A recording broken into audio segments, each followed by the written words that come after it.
In this video, I'll be showing you how to model any sword in Blender, and we're going to do it 3 different ways: low poly, stylized, and realistic.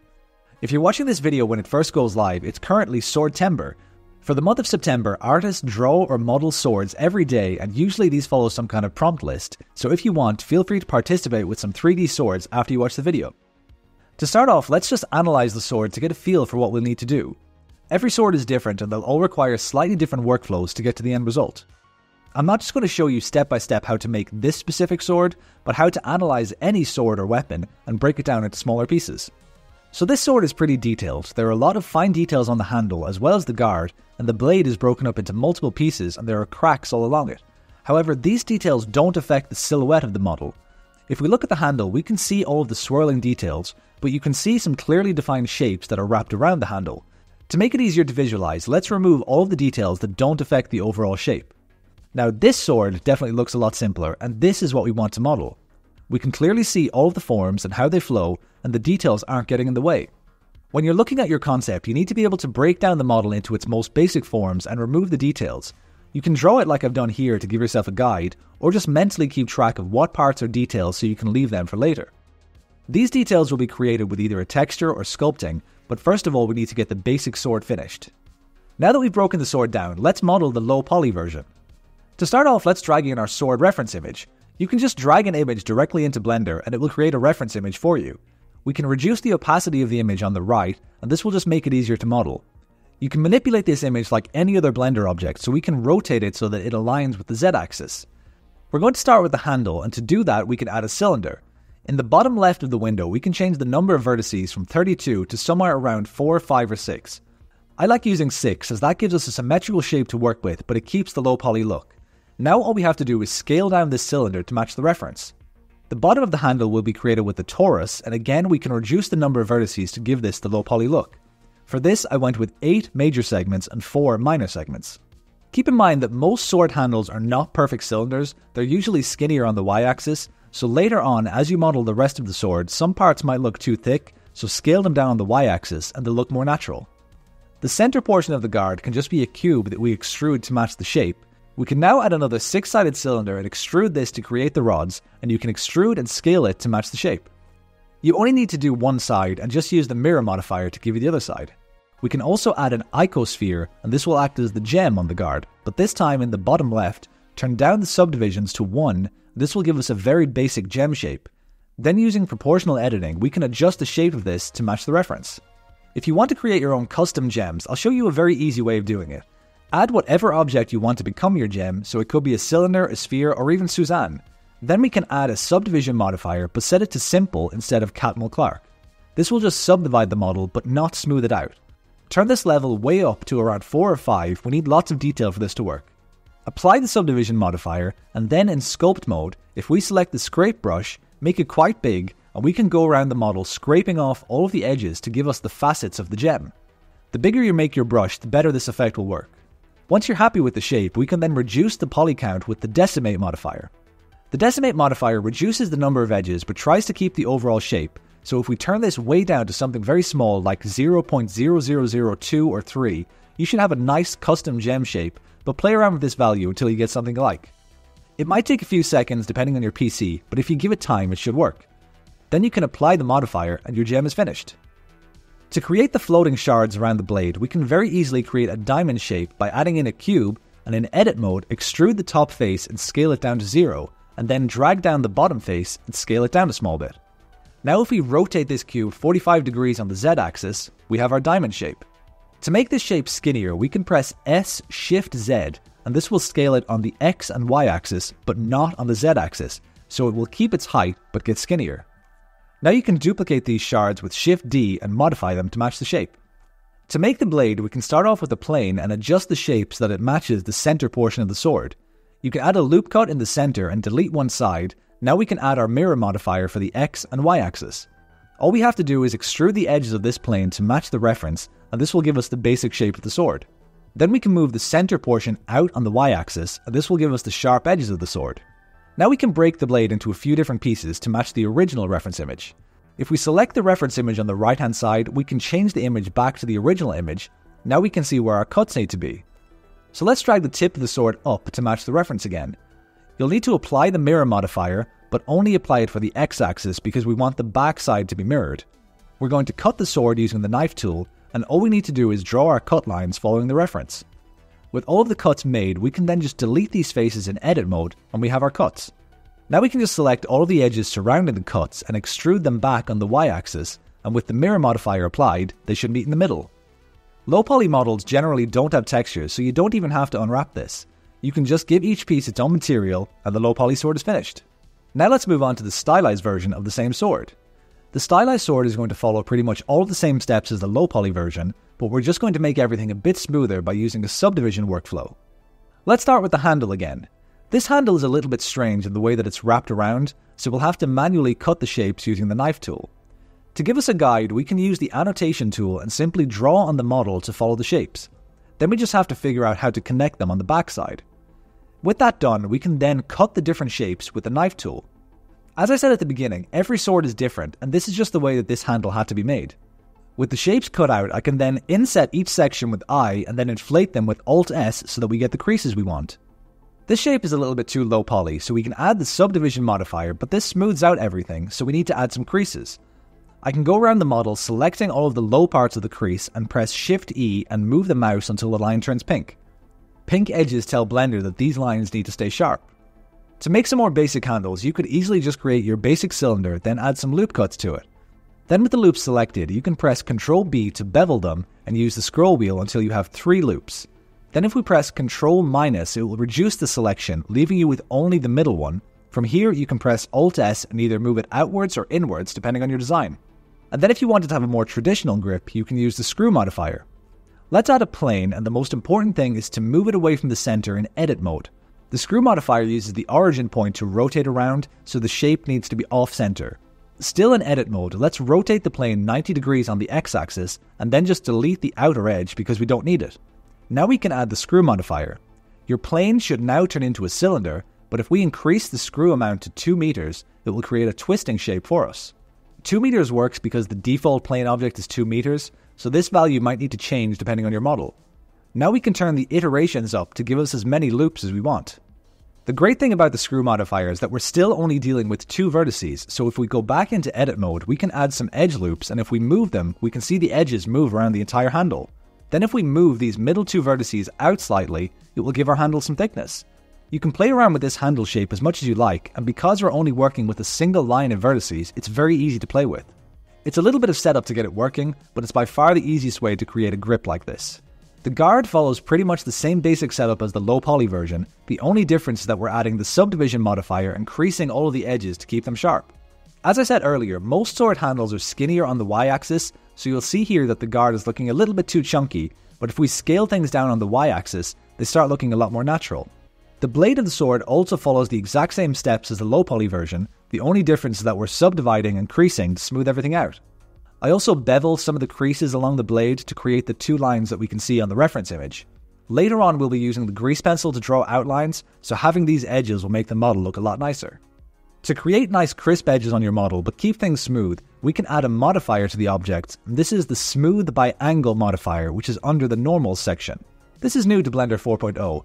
Previously this was controlled with the Auto Smooth settings of the object, but now, to keep sharp edges while using smooth shading, we have to add this modifier. We can then adjust the angle to give us sharp edges, and if that doesn't make all of the edges sharp, we can select the edges and press Ctrl-E and mark them as sharp. This should then make them crisp. Next, we can UV unwrap the entire sword. We can start applying some modifiers like the mirrors and other modifiers you might have to combine them all together into one object. We can then unwrap this object as normal. For some of the gems and diamonds, you just have to mark seams as best you can because of the uneven shapes, but everything else should be fairly easy. With everything unwrapped, we can average the scale of the UV islands, which will make everything proportionate, and then we can pack the UV islands, which will arrange them all neatly. To make life a bit easier, we can project the texture from the reference onto our UVs. Viewing the sword straight on in front view, create a second UV map and press U and project from view. Then in the UV editor, you can align the UVs with the image by rotating and scaling until it matches. Because we modeled using the reference image, it should match up pretty well. Then in texture paint mode, we can clone the texture from the projected UVs onto the real UVs. To do this, at the top of the screen, we can select single image and either select or create an image. Then on the right, under the tool options, we can enable Clone from Paint slot. Select the source clone image, which is the original image, and the source UVs are those new projected UVs that we just made. Now if we paint, we'll see our image appear on the sword, but this is now being applied to our real UV map, which will give us a starting point for making the textures. To make the textures, I'll be using Substance Painter. Substance Painter gives you layers to work with, and the workflow is just a lot nicer. There are some Blender painting add-ons like YouTube Paint, which can give you some of the layer functionality, but for this I'll be sticking with Substance. When making a stylized texture, I always start off by blocking in the colors of the model. I can use some fill layers and set these to the different colors that I want, and then I can use masks to isolate the different areas. With the basic colors in place, I can start drawing the details. Again, I use a fill layer set to black, and I can use a mask to draw the details. All of the details that I'm drawing are the details that we removed at the beginning of the video. These details don't contribute to the silhouette of the model, they're all internal details. You'll also notice how I'm not drawing any of the edges of the model. I know that the grease pencil can draw these lines for me in Blender, so I don't have to worry about them. If this were a model for a game, you might want to draw over all of these edges so that the sword will have line art without having to do any post-processing. With the texture completed, we can start setting up the materials and line art in Blender. To start off, let's add the line art, and we can do this with the grease pencil scene line art object. This will create lines all along the model, and you can reduce the size of these under the line art modifier. Now we can set up a basic toon shader. Create a new diffuse shader and connect this to a shader to RGB node. This will convert the shader into color information. We can then use a color ramp, and we can bring the 2 points closer together to create a sharper shadow. Then we can plug this black and white color ramp into the factor of a mix node. We can plug our sword texture into the top input and change it from mix to multiply. We want to multiply the top color by the bottom darker color, but our black and white ramp is the wrong way around, so we can just add an invert node, and this is our basic toon shader. From here you can change the colors and adjust the color ramp as much as you like to get the final look. And that's our stylized model completed. Once you can separate the details from the major forms of the model, it becomes a lot easier to model something like this. And also knowing what parts you need to texture versus what parts will be handled by the grease pencil can also make the process easier. Now let's move on to the realistic sword. The realistic sword is going to use the stylized sword as a base because most of the realism comes from the materials. So if you've skipped to this point in the video, go back and watch the stylized section. The stylized sword shape looks pretty nice, but the main thing we want to do is remove the smooth by angle modifier because a realistic sword won't have any sharp edges to the shading. Instead, we can use what are called holding edge loops to define the shape. These are just basic edge loops, but you slide them close to other edges and this tightens the shading. So I can go around the entire model adding holding edge loops to all of the pieces that have bad shading. With all of these holding edge loops in place, you should see some nice highlights along the edges, and then if we add the subdivision modifier, it really sharpens everything. I now want to bake the normals, which will allow us to keep this really sharp shading, but keep our sword low poly. We can do this with the multi-resolution modifier. We can subdivide the model a few times until it's nice and crisp. The way we bake the normals is by turning the viewport subdivisions down to 0. This will then bake the render subdivisions onto the viewport level, so we have a render of 2 baking to a viewport of 0. Make sure that the texture you want to bake to is selected in the shader editor, and then change your render engine to cycles, and at the bottom you can bake from multi-resolution. This will bake the subdivided model onto the base model, giving us our normal map. For realistic models, and especially for use in game engines, baking normals can give you so much free detail as we're not adding any geometry. This is all done with textures. With the normals baked, again we can jump into Substance Painter and start making our realistic materials. When exporting models to Substance and when we set up the normal map, the shading might look weird, and this is because of the triangulation. All game engines and 3D softwares break models up into triangles, and this is how they're able to draw an object in 3D space. Different softwares have different triangulation methods, and as we can see here, it's causing bad shading. The way to fix this is by triangulating our model before we export it, and this will make sure that the triangulation is consistent between different softwares. We can easily do this in Blender by adding the triangulate modifier. You can play around with the quad method, but I find that setting it to fixed usually works best. Now if we export this model as an FBX file, the modifier will be applied, and when we bring it back into Substance Painter, the shading will be fixed. Now that everything is set up correctly, we can start making our materials. The first thing I always do for realistic materials is bake the additional maps within the Substance Painter. These maps, like the ambient occlusion, curvature, and thickness, give Substance Painter more information about the model, and then we can use smart materials and they can use these additional maps to highlight certain edges or add dust and dirt to the crevices. I'm going to start off with the blade material, and for this I'll use the Jade preset, as I imagine this blade is made of some kind of crystal.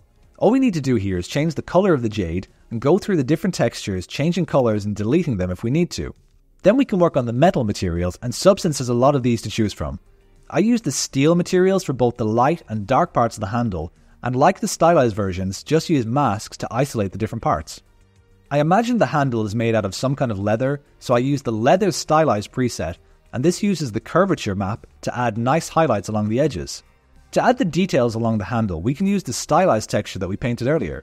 I've already made this texture so it saves some time, but you could paint this at this stage. If we create a new fill layer and plug the texture into the height channel, we can immediately see the effect this has. The black lines in the texture become indented into the material, but we can clean this up a bit. We can add a levels adjustment layer to the height channel and play with the values until the details become a bit more subtle. I can then add the same texture to the color channel and set it to multiply so that we can darken the details. I only want the details to be black, so we can add another levels adjustment to the color layer and clamp this so that we only get the black parts. These lines are still a bit fake looking because of how smooth they are, so we can add a warp filter on top of this, and this will roughen up the edges slightly. Now we have the details, but they still look fake because there are no highlights on the edges like we see around the creases of the handle. Let's add a highlight layer, and again we can add the texture to the color channel and add the levels adjustment layer, but this time we want the lines to be white. We can then add a blur filter on top of this to have the white spill outside the indented areas. Then we can use another mask and copy the mask from the black areas and erase it from the white areas, which leaves us with just the highlights.